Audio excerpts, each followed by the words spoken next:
Game-Scape, a game-based framework for aligning multidisciplinary teams in skill adaptation.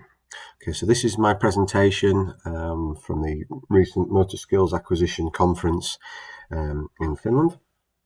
And of course, I'm Dr. Harvey Anderson. In terms of the content of this extended presentation, I'm going to introduce you to myself and kind of where that's important in relation to experiential knowledge. We're going to look at some of the issues that are kind of going on and being documented in high performance sport.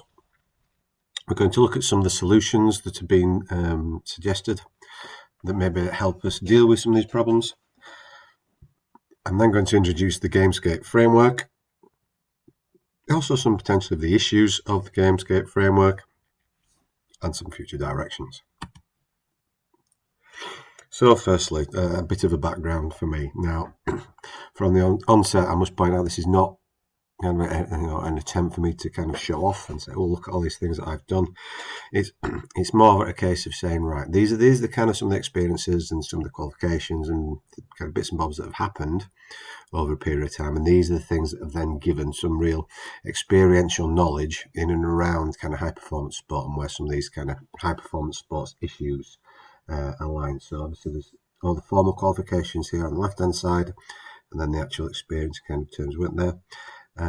As well as being a CIMSPA Chartered High Performance Coach, I'm also now an assessor for that, so obviously I get to have some really interesting conversations with some of the top coaches in the country and kind of what they're looking to do and some of the the issues that they have in terms of high performance sport across other sports. It's obviously different to my own.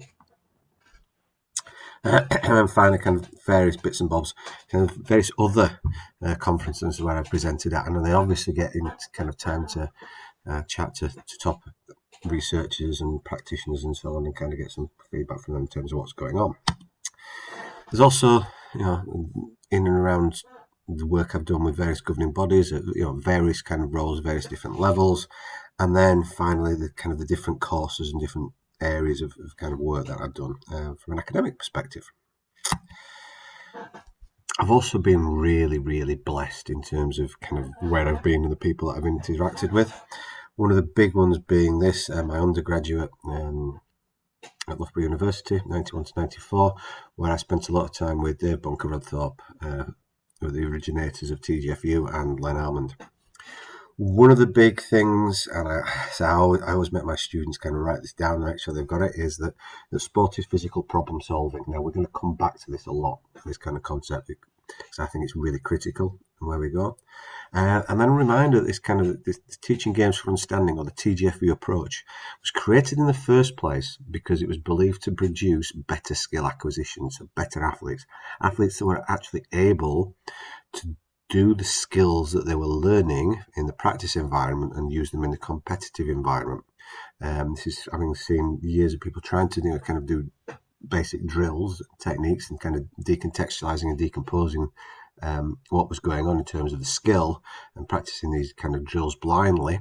And Thorpe and Bunker suggested that this is not great in terms of skill acquisition, and also really, really boring.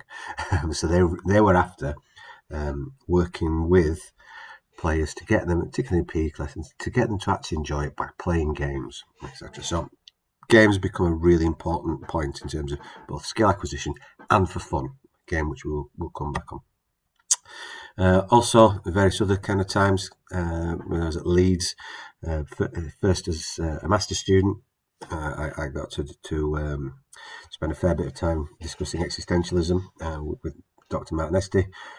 One of the kind of, there's several kind of theories or theoretical perspectives that are really, really important in relation to existentialism and to skill acquisition.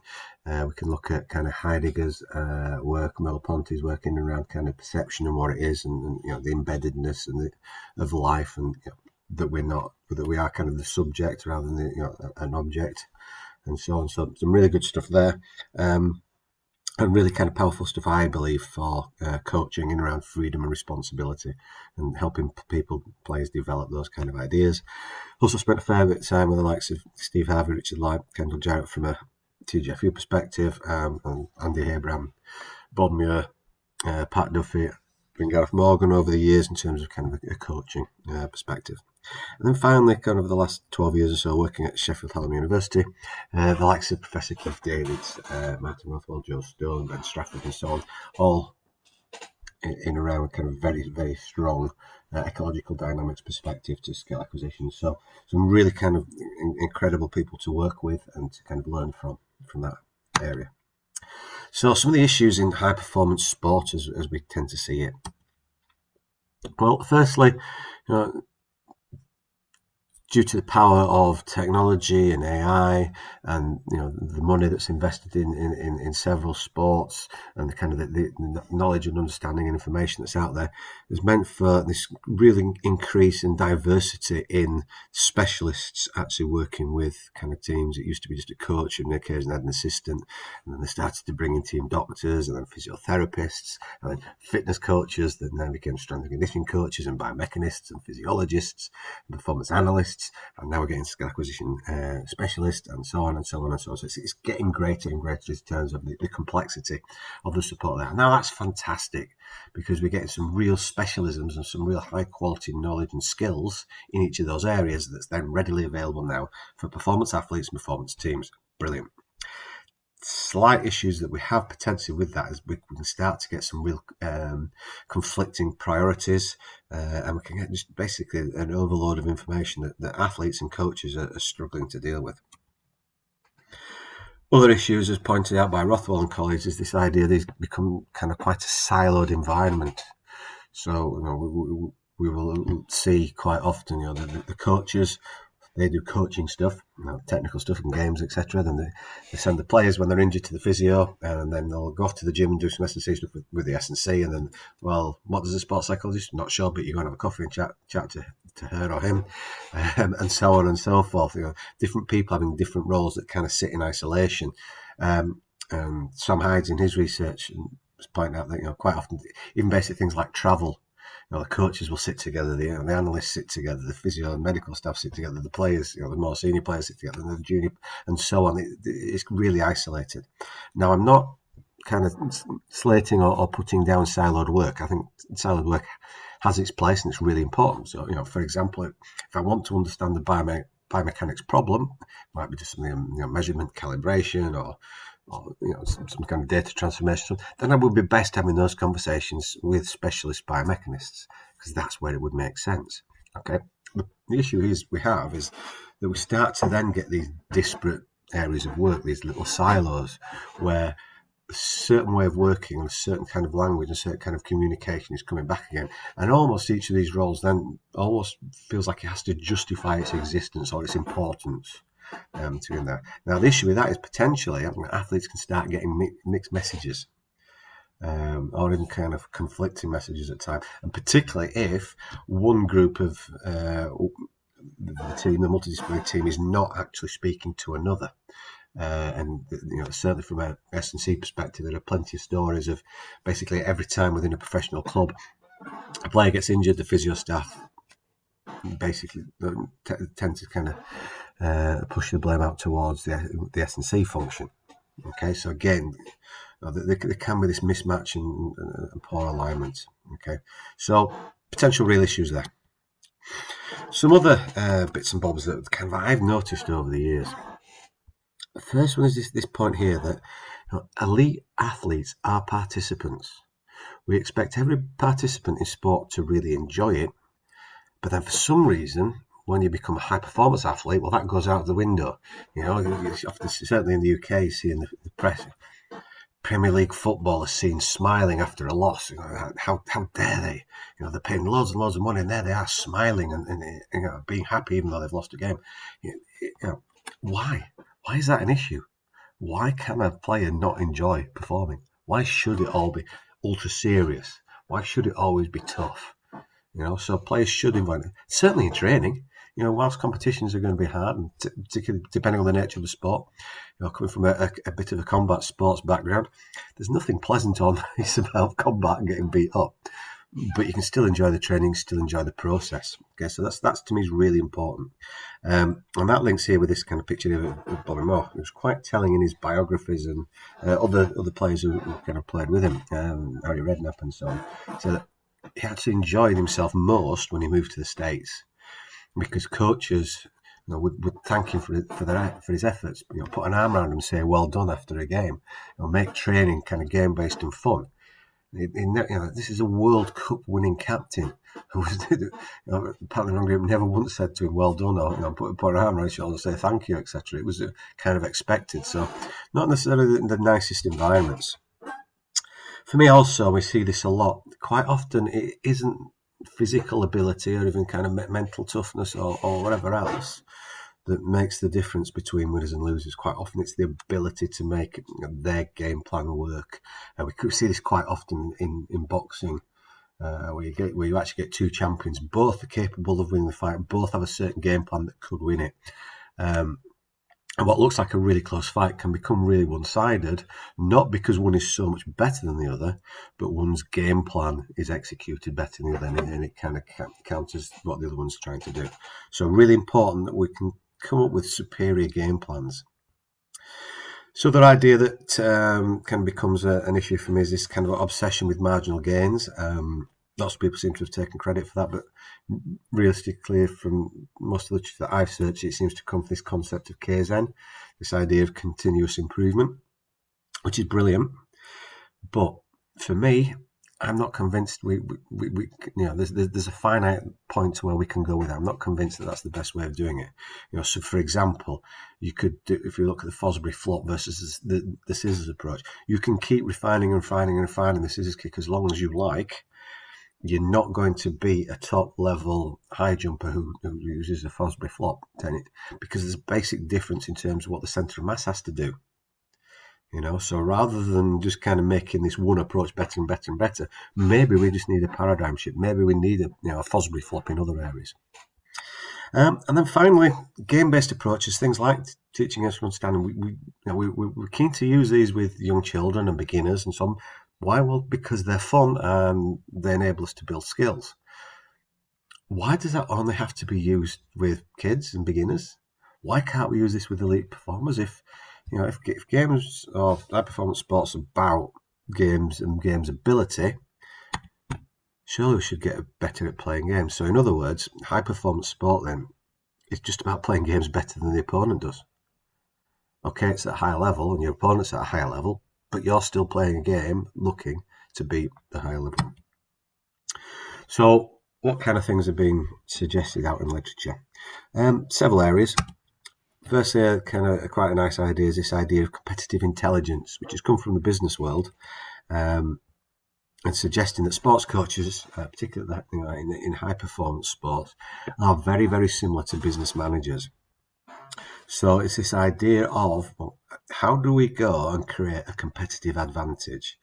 What information is out there that we can use about ourselves and about our competitors that will enable us to build a strategy that will kind of overcome whatever else is there within a given context. So very similar to kind of in business, where businesses go out and look at the market, look at their opponents in inverted commas within that market. How do they trade? What are their strengths? How do they go about doing things? And then come up with a strategy basically to overcome that. And most of that is in and around this idea of data collection. But it's data collection for specific needs. Lovely model here, suggesting obviously that how we go about collecting and then interpreting and using that data to build some intelligent plans. This work is linked very, very closely for the coach to work with the performance analyst. Brilliant. Couple of slight problems. One, as we've seen in various kind of presentations or various ideas, is that, well, that's great, but all performance analysis is about events that have already happened. It's in the past.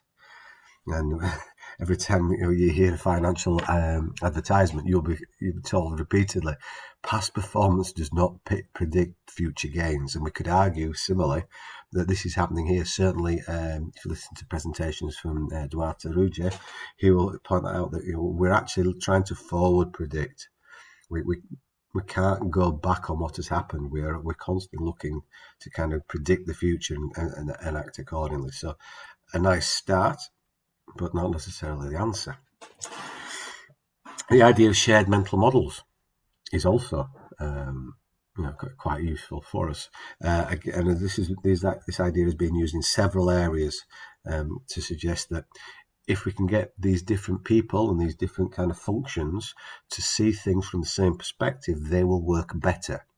So for example, if I say blue dinghy, that should conjure up to you, the listener, various ideas of what I'm talking about. But we've got to be kind of quite careful with this and a little bit more specific, because dinghy, for some people, will be a different kind of vessel than others. Okay, so we've got to kind of double check that those contexts are shared. And that becomes really problematic when the multidisciplinary team becomes more complex. So these are nice that have been done in the past, but these are all very simple between two functions. Less so than the Stewart paper, less so across a multidisciplinary department to actually build what an actual shared model is. But we know that if each of the components of that team have a shared idea of what's going on, they tend to function better. So then brings us to this concept of a department of methodology, first proposed by Rothwell and colleagues in 2020. And it's an idea that the multidisciplinary team should function as a department in itself. Okay, so that everybody works together. We don't have kind of physios doing physio stuff and S&Cs doing S&C and so on. Everybody works together, and they work together to build the training. They work together to build the preparation for competition. Everybody is involved and has responsibility for that. It's not just coach produces the game plan and produces training sessions. Coach does the technical, tactical stuff. Physio does physio stuff, and so on. So with this, we would need to be able to coordinate the principles and the language, communicate ideas, and then kind of collaborate and co-design the practice. And ideally, the practices need to be hitting all aspects of performance.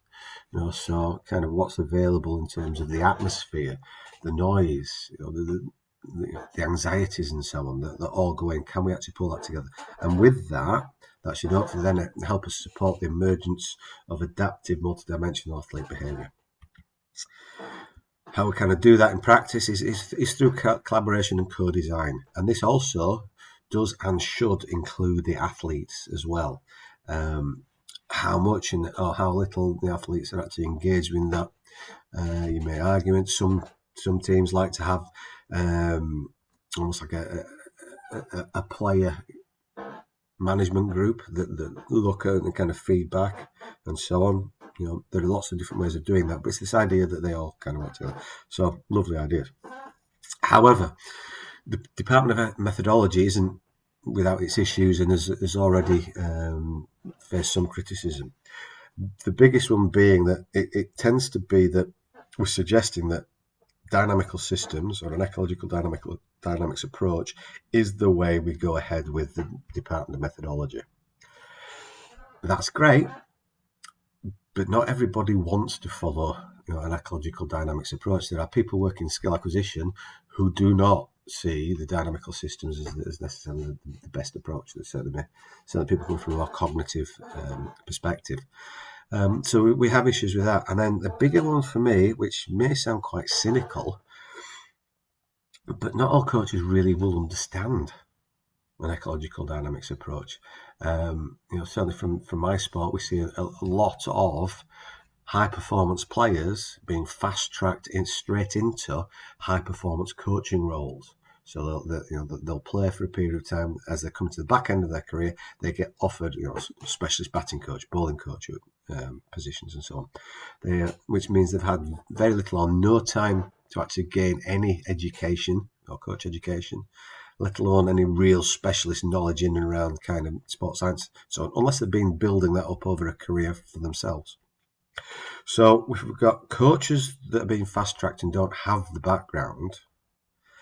Even if they do, ecological dynamics and so on isn't necessarily on every governing body curriculum for coach education. Also, several coaches, as we know, get roles without actually having appropriate, the coach education certification, and they are then fast tracked, or I've certainly heard rumour of bespoke level 4 programs being created for coaches, just so they actually have a coaching qualification.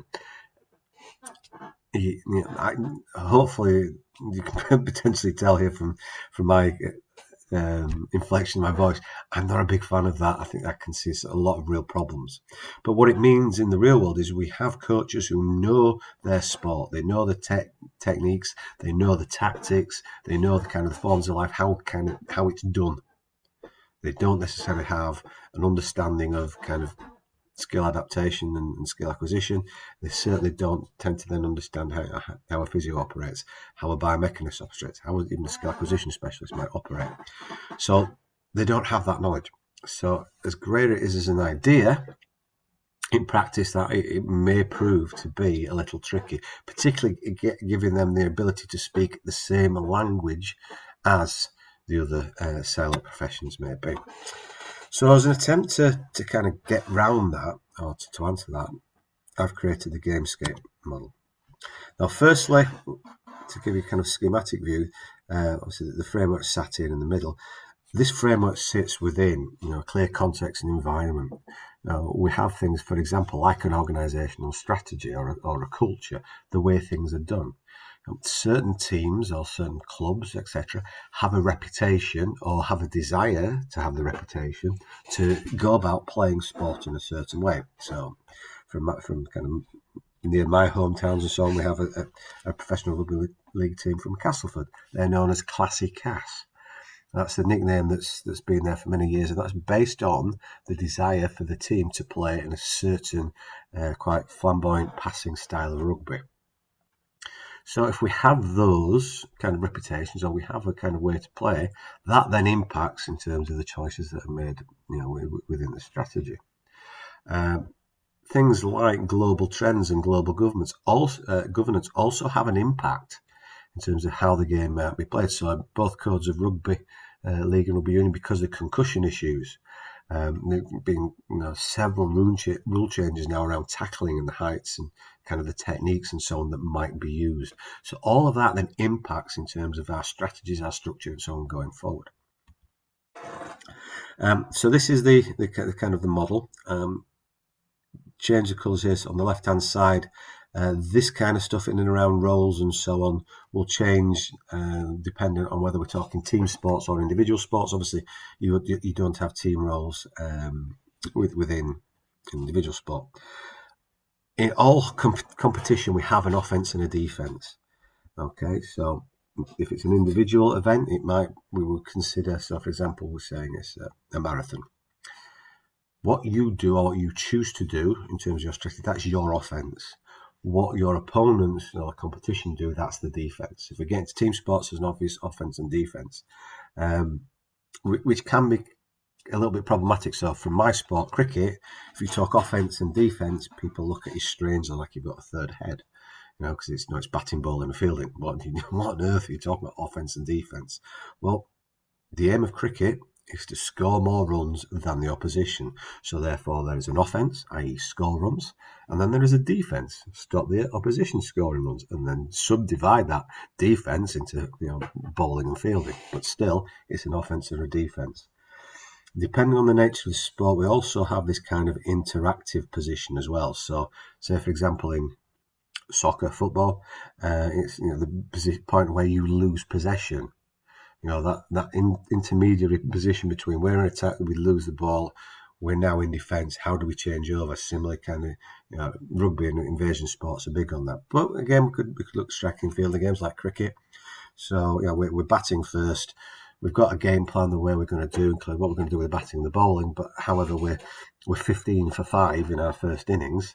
Not only does that impact in terms of the tactics that we'll need to use for our batting, it also has an impact, the second half of the game, how we're actually going to go about defending whatever total we end up beforehand. So that might change our kind of tactics and approach there.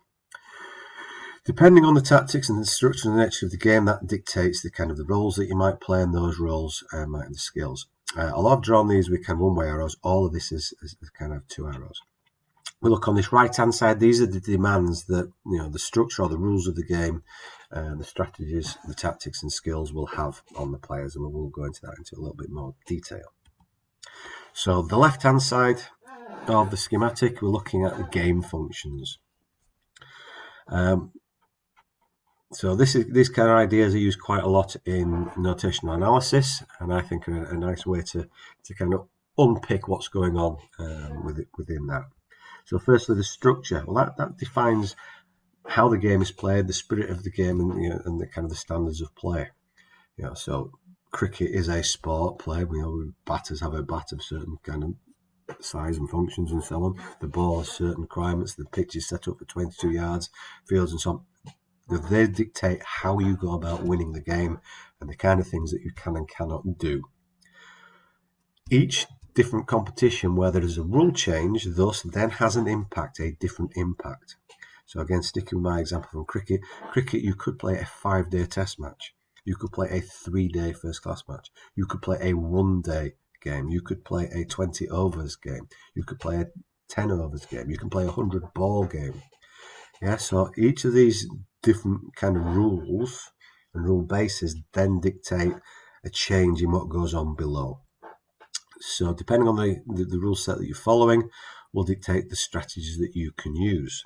This is really important to be aware of, particularly those working in kind of youth formats as well, because obviously, you know, the pitch sizes, numbers, you know, change of equipment and so on, all of that impacts on the strategies. So players and teams and so on that have been really successful in one format, when they move up age groups, may then struggle because the skills that they were really useful for them in one format isn't necessarily giving them or inferring an advantage when they then change.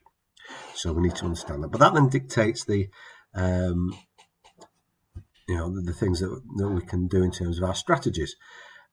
So given a cricket example here, you know, the cricket, the game is won by the team who scores the most runs. So therefore you have an offence, run scoring, batting, and a defence, which is bowling and fielding. The strategy then dictates that. With any kind of strategy, you will also have different tactics, maybe for different phases or different areas of the pitch or the court, or, you know, in a race with kind of different sections of a race, etc. All of those then come into that. And as we mentioned before, on the previous slide, there's that intermediary flicking between offence and defence. If we're playing a team sport, your tactics will also then require roles. So, you know, it's very rare, if ever, I'm trying desperately to think of a sport where it might be the case, it's highly unlikely that every player will have exactly the same roles.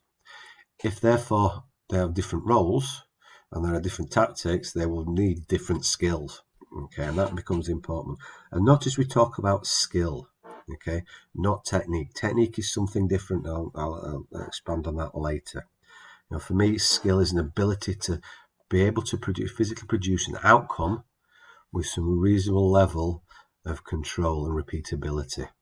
You know, so can I, for example, keep hitting the ball between the fielders? That's skillful. Can I keep hitting a tennis ball, you know, cross court into the gap where the player can't return? That's a skill. You know, can I beat a player with ball in hand in rugby or ball at foot in football? Can I beat a player with ball on stick in hockey, and so on? Yeah, so they're the skills. Now, the skills required are dependent on the tactics that you are fulfilling. Yeah, so you can have some amazing skills, but if you don't then use them in terms of how we're trying to win the game or the competition, they're nice, but they're not particularly that relevant. We'll then flip over to the right-hand side. So all that stuff that's happened on the left-hand side will dictate the demands that are placed on the players and the teams. You know, so different rule sets have different kind of demands, particularly kind of physical. So we look at the physical demands. Now, the physical demands bit here, this is actually taken from a framework I created back in 2016 for S&C, but these are what we call the lenses. So we might look at, you know, the kinetics, so the different speeds, acceleration, forces, torques, and so on that are related to a skill or a role or a kind of a phase or a tactic. So different tactics will have different impacts in terms of kind of speed and acceleration. The kinematics, the movement patterns. So again, different types of skills and roles will require different movement patterns. Are our athletes then capable of being able to produce the appropriate movement patterns at the appropriate rate in the game context. The energetics, anybody that's ever played kind of five-a-side football versus a full-sided game of football will quite easily tell you there's a big difference physically in terms of how you can do it. So different rule games and different tactics will require different energetics. There's a huge difference, for example, in terms of zonal marking than one-on-one marking in kind of most invasion sports. So again, depending on which strategy we'll take, well, that will dictate the energetic side of it. The structure, well, that's in and around the structure of the person. We might need, for example, for them to lose mass. We might want to increase mass. It might be weight category sports that we're working with. It might be their range of motion. They don't have the physical capabilities to get into certain positions to do certain skills. So actually, we might need to work with the physios to give them the range of motion, enable to fulfill the skill on what was kind of demanded. And again, linking to the energetics, the recovery both in session and between sessions, well, that might be dependent on the skills, the tactics, or the competition. It's different preparing for maybe 3 matches in a week as one every week, or 2 or 3 competitions in a day. Combat sports will quite often 2 or 3 potential fights that happen on that same day. So again, have we taken that into account in terms of our planning and our preparation and the stuff that we put together? We then have the psychological demands, and these are both on the individual and on the team itself. So we can have kind of a team psyche as well as a player psyche. Now, depending again on the tactics, it might then dictate the impact that has on the player. So if I'm asking, for example, in a contact sport, if I'm asking my players to be more physical in their defense or their attack, we've got to make sure that they're actually kind of psychologically able to deal with that.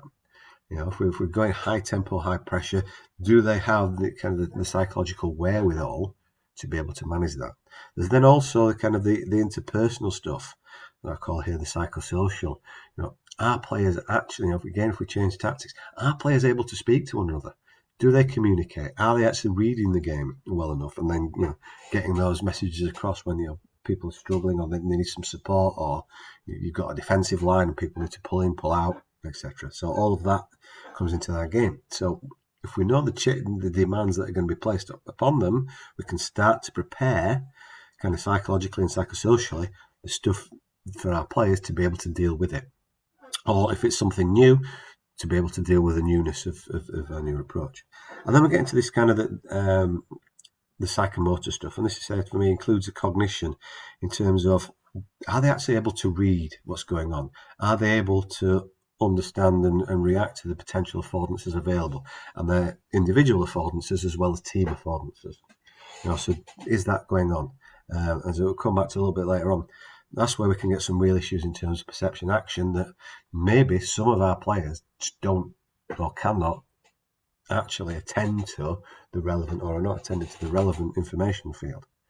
Okay, so you can tell them all the bits and bobs that they need to be doing, but they're not actually seeing it themselves. So, is it a skill issue or is it actually a perception issue? Is it a technique thing, so they don't actually use the appropriate technique, or they're just not attending to the right thing? Sadly, quite often, the action bit, the technique, is the bit that we spend most time on.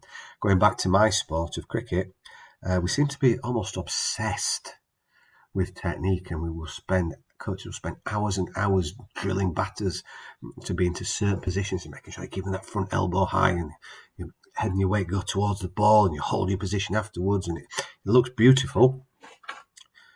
We don't know whether they've hit it to a fielder or not. If they have, they've probably got no runs. If they've got no runs, it's pretty useless.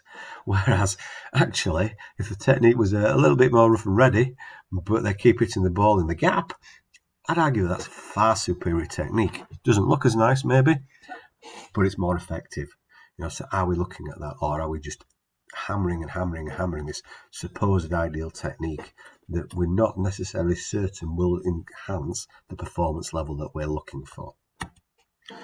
So this kind of gives us a whole series of ways in which we can kind of work with this. So it might be we have players who are similar in terms of their role, but how we go about unpicking the training issue of making them better to fulfill that role this is where this model, I think, really kind of comes to light. So again, sticking with my cricket example, I might have 2 or 3 fast bowlers.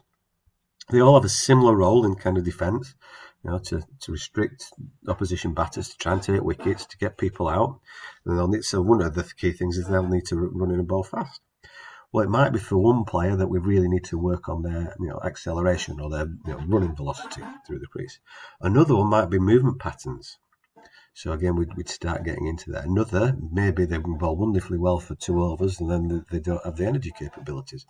Another, they might struggle with internal rotation of the hip or range of motion in the shoulder. So we might need to do some work with that. Some might have been in a different squad or playing for a national team that come back into your club side. So actually monitoring their recovery and rest becomes, again, a different thing for you to throw into the mix. So although they've got the same roles, although they're trying to do similar kind of things, how we go about actually working with them becomes really different depending on kind of their capabilities.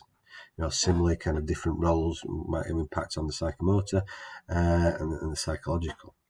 I also want to point out that whilst we've been discussing this kind of top-down model, we can actually work from right to left. So it could be I look at my squad and I say, okay, compared to my opposition, actually, we're a lot smaller. So structure really a lot smaller, a lot weaker. The opposition are much bigger and stronger. So what can we do? Well, actually, we're going to need to change our tactics and our roles, the way the team plays, to be able to deal with a much bigger opponent. This is something that quite famously Japan did in the Rugby World Cup under Eddie Jones. They worked out quite quickly that they weren't going to be as big as most of the other international packs, so they couldn't take them on a game of strength. So they had to disrupt the opposition wherever possible, have lots of fast-moving ball, lots of unorthodoxy and continuous effort. Well, that's great in terms of the tactics and based on the size, but that then meant, well, they're going to have to really get super fit to being able to deal with this constant kind of upbeat ways of playing. They also need to be psychologically capable. One of the big things that you quite often have with players, particularly more senior and experienced players, is when you start to suggest that actually we want to play the game in a different way, you're going to need to change the way you train because the team is training. Well, quite often you'll get a kickback. Well, no, that's not how we play. That's not how I play. That's not going to make us successful. I disagree. Quite often because they're not happy with how they're going to have to physically change. So we're going to need to get some buy-in. So again, we need to be aware of this. So as well as this kind of working top down and left to right, it also works from right to left and bottom up. So for example, you could again decide that your tactics are based on the skills that your players have. If I'm playing football or hockey and I've got really, really individually skilled players who are phenomenally good on a one-to-one basis of being able to kind of dodge around players and be able to to beat them on the ball, as it were, then my tactics would hopefully look to do that. Make that more and more kind of available to me, and what I'm going to do. Also, different tactics and strategies can actually influence the game. So quite often the team will come up with a certain way of playing that might be considered quite negative or certainly less interesting for the spectator. Governing bodies will then change the rules of the game to stop that happening, or forms of play, and will penalise it.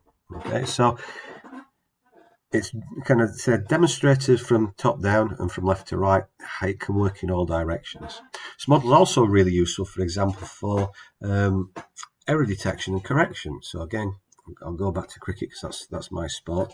Could be I'm seeing a batter and they're getting out the same way quite often. So they're playing at the ball, little edge, through to the keeper, and they're out.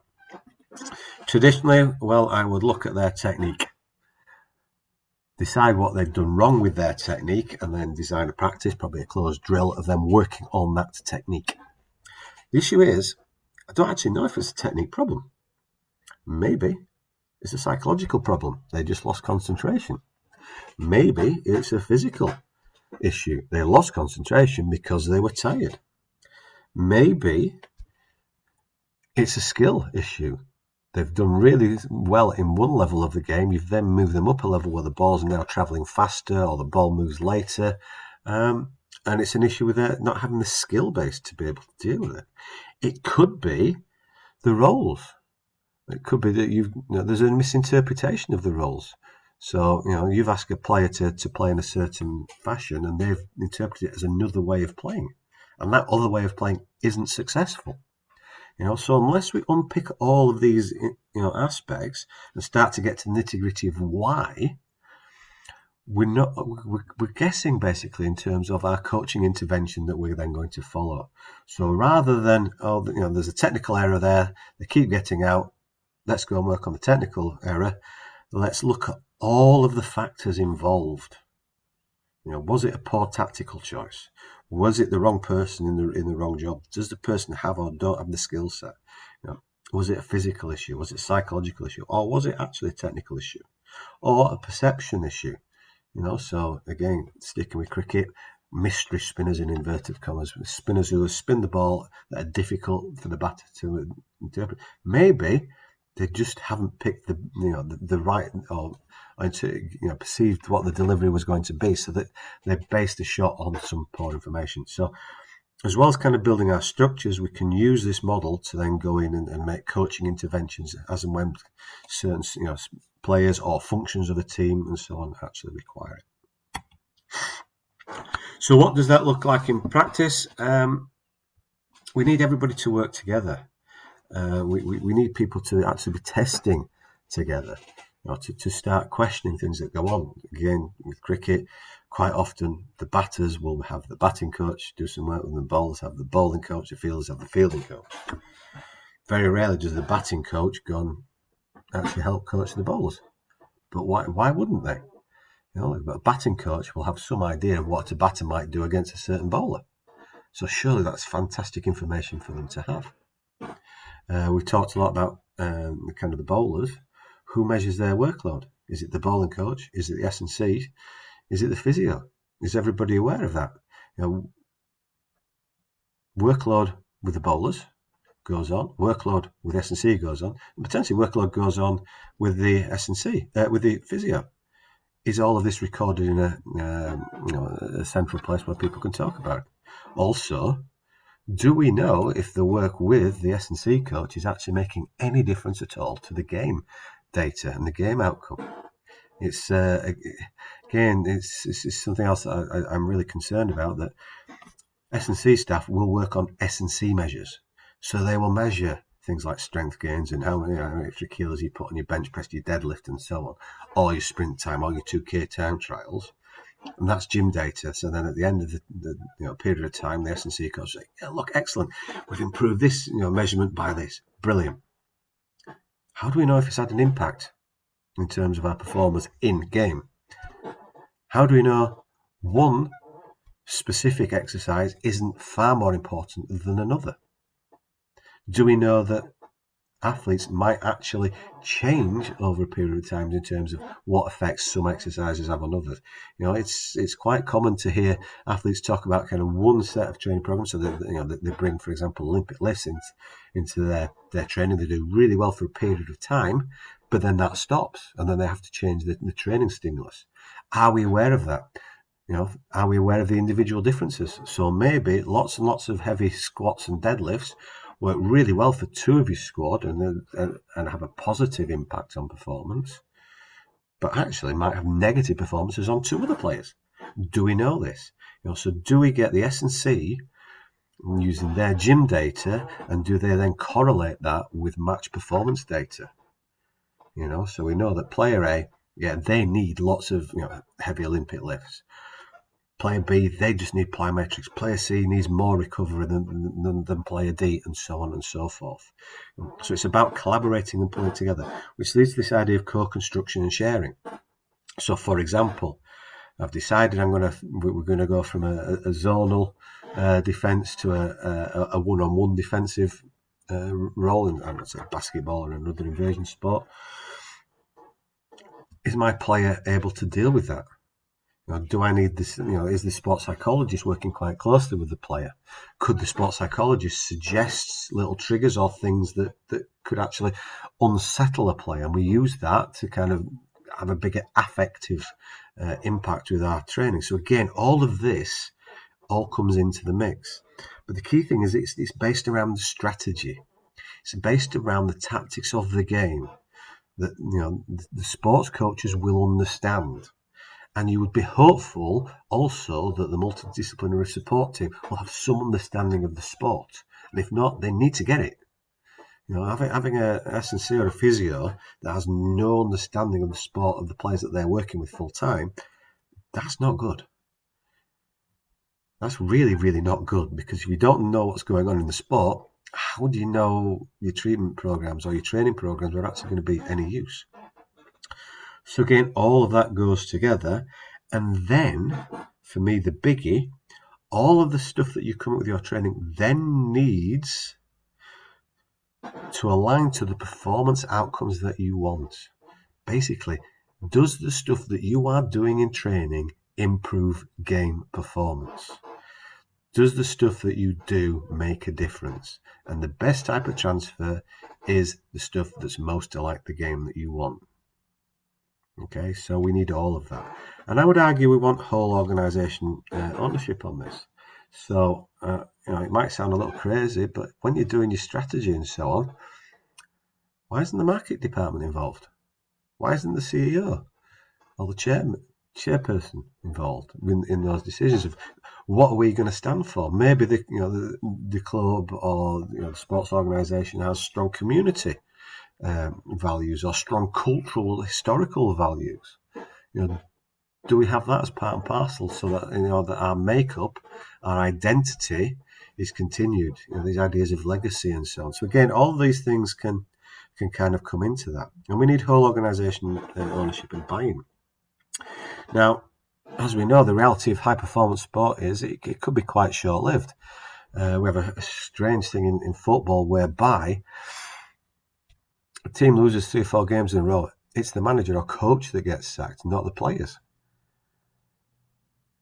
If you think about that in the kind of quote the real world, if you have a sales team and half the sales staff aren't making sales, it's the sales people that get sacked, not the manager.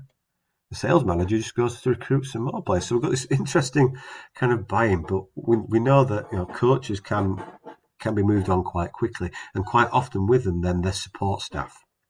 So again, this is where this framework becomes really, really useful, because it becomes a whole organisational framework. So if we then do change the coach and we do change some or all of the support staff, we still have a structure whereby we know we can go, right, okay, new coaching staff, new support team, new tactics. How are we going to put this together? We know how to operate. This becomes our operating structure. So irrespective of a change of personnel, ideally only 1 or 2 people changing every now and again rather than en masse change. But with that, we've then again got a structure where we can continue the work that's gone on before. So again, the players aren't getting confused. The players are used to the culture of, well, actually, I have a say in what goes on in training. I help co-collaborate. I help build the training. I give my insight in terms of what I see in the game itself, and then my coaches and the support staff can work with that information to build, hopefully, training programs that are then going to be useful. Now, that's not to say that this model isn't without its potential issues. The big one for me is this idea of players could be pigeonholed. This is a role that you're really, really good at. You have the skills and the capabilities. We do all our training, and they become almost what we call a one-trick pony. That's up to the coaches, the support staff, and the players specifically to start to take some ownership of that, to identify that early on, and to start to make some decisions. Maybe the player is happy with just one approach and being pigeonholed. Others might not be. So maybe we start with one role in mind or one set of tactics in mind, but then we help them develop so that they can actually do other things and other roles and other tactics. So it's an ongoing kind of dialogue. The other potential issue is that this then becomes an excuse of, well, this is how we play. So then this is the whatever kind of format of our team. This is the Harvey 11. This is how we always play the game. Fine, but if you're going to use that as an excuse, you're never going to change the ways. You're not going to be successful in the long run. Again, as the issues that we just mentioned with things like Department of Methodology, this isn't a common way of working. So this is certainly in the early days going to be really potentially difficult for all staff and players to get used to this way of working. But I would argue once it's kind of become part of the culture, it should be easy enough. So future directions. Well, the big kind of thing for me for this is I want to partner up and put the Game-Scape model in with high performance organizations as basic kind of proof of concept. So really interested in that. I'd also be kind of really interested in looking at kind of varying ontological perspectives. So people coming from a cognitive background, cognitive background versus an ecological dynamics. Can we do it equally as well? What's the experience for players with that? I see this model as similar to in research. We look at ontology dictates the epistemology, which dictates the methodology, which then dictates the methods that you use. For me, Game-Scape is the ontology. It's the overarching kind of reality of what we're doing. Ideally, for me personally, I know I'm biased, I would then use a department of methodology approach, my epistemology, which would then call for co-collaboration, my methodology, and then the different kind of collaborative pieces of work become your methods. On top of that, I'm always open to kind of further ideas. So in summary, the Game-Scape, it's built from several models that have been used out there. There's nothing kind of individually on this that's really new. The way it's hopefully pulled together as a whole system and the understanding of how it works is the new bit, but is also the magic behind why it's so good. It leads us hopefully to start taking a more game-based approach with our elite performers. As we suggested earlier, elite performers should be allowed to actually enjoy it, which sounds really obvious, but seems also very strange in many sports. So at the conference, Damien Farrow talked about this idea of kind of tedium in elite sport and being able to deal with the tedium.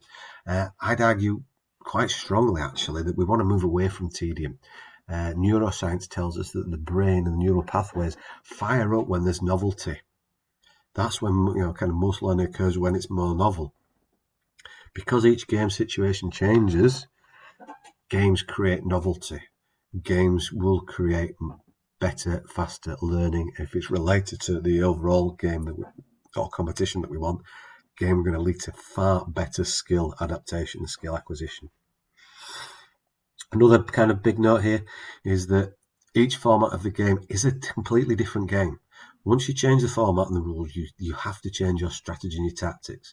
Yes, there might be similarities, but we need to change. So again, looking at kind of my cricket hat on, Test cricket is different to one-day cricket, which is different again to T20 cricket. It's argued actually that one-day cricket is probably more similar to Test cricket than it is really in T20 cricket. And T20 cricket is quite different to 100-ball cricket and T10 and so on. So different game structures are going to require different strategies, tactics, roles and skills.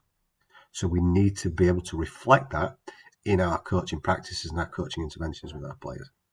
And then the big thing that hopefully for me, I think will lead to a better culture.